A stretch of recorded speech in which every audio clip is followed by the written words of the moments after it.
स्थापना होती और पहले दिन आपको ये ज्ञान हो जाए कि बच्चे पूछे कि कलश क्यों रखा जाता है, कलश के ऊपर आम के पत्ते क्यों लगाए जाते हैं, कलश के ऊपर नारियल क्यों रखा जाता है, कलश के ऊपर 9 बार मोली क्यों बांधी जाती है, मोली मतलब लच्छा नाड़ा 9 बार क्यों लपेटा जाता है नारियल के ऊपर, कलश के ऊपर जब रखते हैं।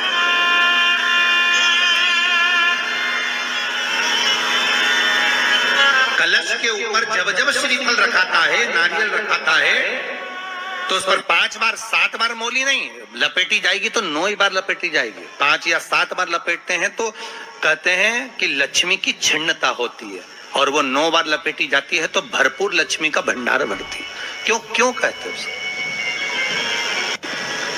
भगवान कुंभ का निर्माण कर रहे हैं, भगवान कलश का निर्माण कर रहे हैं, और भगवान स्वयं ब्रह्मदेव कर रहे हैं कि आप ऐसा निर्माण कर दो जिसमें 33 कोटि देवता स्वतः विराजमान हो जाए। तो भगवान ने उस कलश का निर्माण कर दिया। अब कलश का निर्माण करा तो स्वयं भगवान ब्रह्मदेव बोले, प्रभु इस कलश के अंदर मेरा स्थान कहाँ है, मेरा स्थान कहाँ है?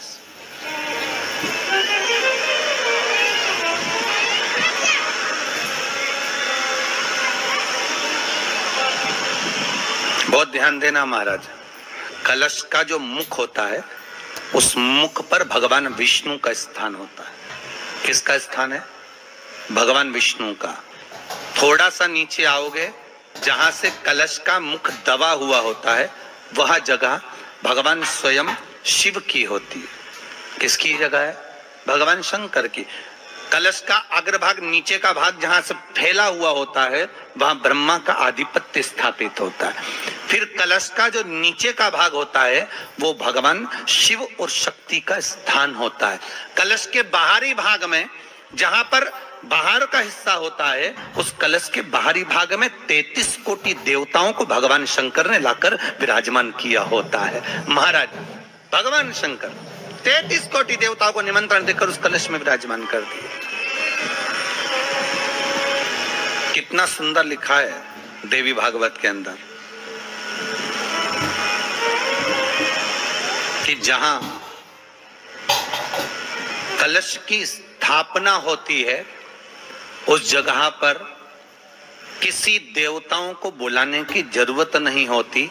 33 कोटि देवता उस जगह पर स्वतः विराजमान हो जाते हैं। स्वयं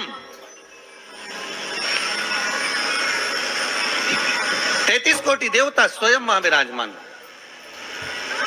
नवरात्रे एकम से प्रारंभ नहीं होते, अरे अमावस्या की रात्रि से प्रारंभ हो जाते हैं, इसलिए उसको कहते हैं नवरात्रे।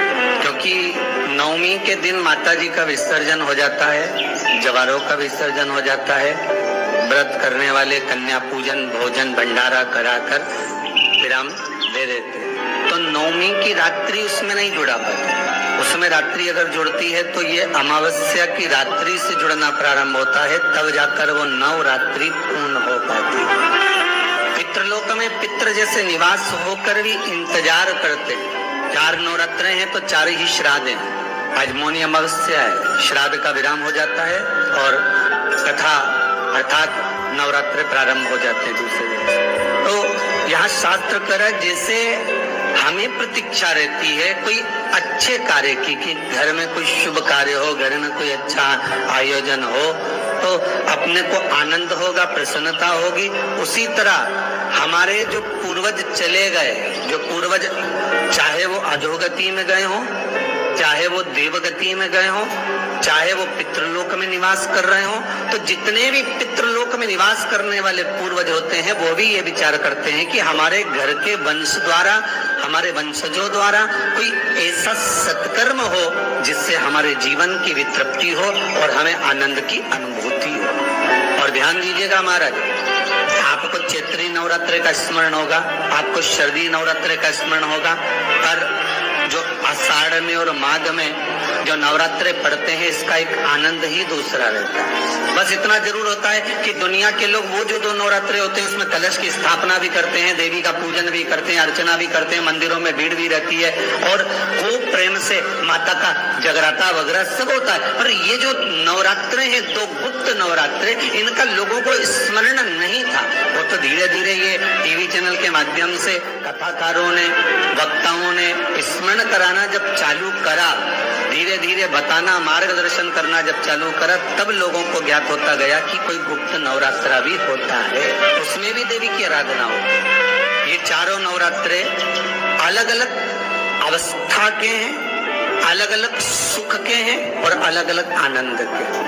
आपके घर में पितृदोष है, आपको ऐसा महसूस होता है, तो किसी भी नवरात्रि के पहले जो अमावस्या पड़ती है, जिस दिन अमावस्या रहे उस दिन चावल की कटोरी में एक कपूर का टुकड़ा रख दीजिए, छोटा सा, और कपूर का टुकड़ा रखकर उस कपूर को दरवाजे के बाहर कटोरी में ही, चावल रखी हुई कटोरी में ही उसको पितरों का स्मरण कर जला दीजिए।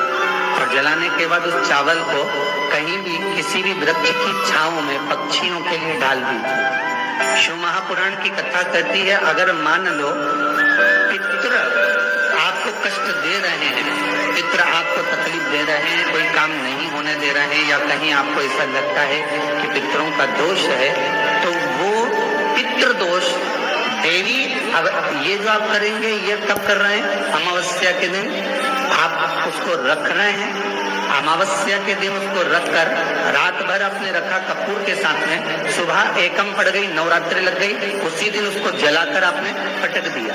अर्थात उससे देवी और पितृ इन दोनों का आशीर्वाद जो प्राप्त होता है, तो घर में से पितृदोष समाप्त होकर लक्ष्मी की वृद्धि प्रारंभ हो जाती है, कार्य में सिद्धता आ जाती है। और नवरात्रि में भी देवी की आराधना का एक स्मरण का सुख है महाराज।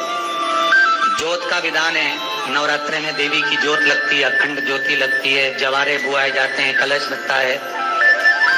ज्योत का भी विधान है, जिसके यहाँ दिया अखंड जलाया जाता है, अगर वो दिए की लो, दिए की बाती अगर दक्षिण दिशा की होती है, तो उसके घर में साल भर में एक घात जरूर होती है। जो दिया अखंड जलता है, उसकी बाती का मुख दक्षिण का नहीं होना चाहिए।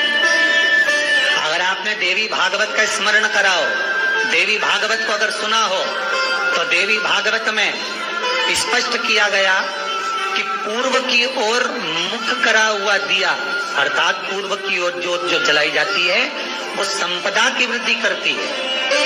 पश्चिम की ओर मुख कर कर जो ज्योत लगाई जाती है महाराज, वो वैभव को देती है। और उत्तर की ओर जो मुख कर कर ज्योत जलाई जाती है, उत्तर की ओर जो ज्योत का मुख रहता है, वो आयु की वृद्धि करती है, घर में अकाल मौत को रोकती है। दक्षिण की ओर ज्योत ना लगाएं, अगर आपको लगाना है पूरब की लगाएं, पश्चिम की लगाएं या उत्तर की लगाएं।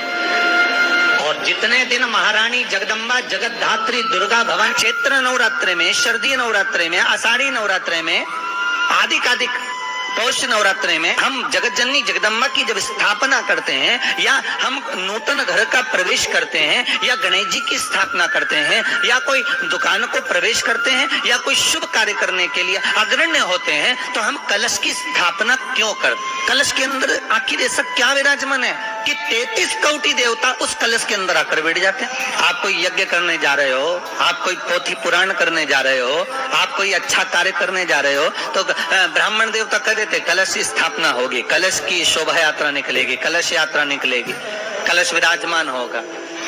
उस कुंभ की, उस घड़े की महत्वता कहाँ से प्रकट हो गई? शिव महापुराण की कथा कहती है महाराज, भगवान ओघड़दानी शंकर स्वयं आद्य शक्ति जगदम्बा से कहते हैं कि जगदम्बा तू क्या चाहती है बोल। तो जगत जननी जगदम्बा कहती है कि जहां मैं हूं वहां शंकर है, ये आपने कह दिया, पर जहां शंकर है वहां पार्वती का होना जरूरी है। उसके लिए सिद्ध करने के लिए एक स्थान ऐसा बनाया जाए जहां पर शंकर विराजमान है और शंकर के साथ पार्वती विराजमान है। तो शिव जी ने कहा, पार्वती उसके लिए मैं तुझे एक सुंदर कलश का निर्माण कर कर देता हूं। अष्टमी के दिन कन्याओं का भोजन कराओ या नवमी के दिन कन्याओं का भोजन कराओ।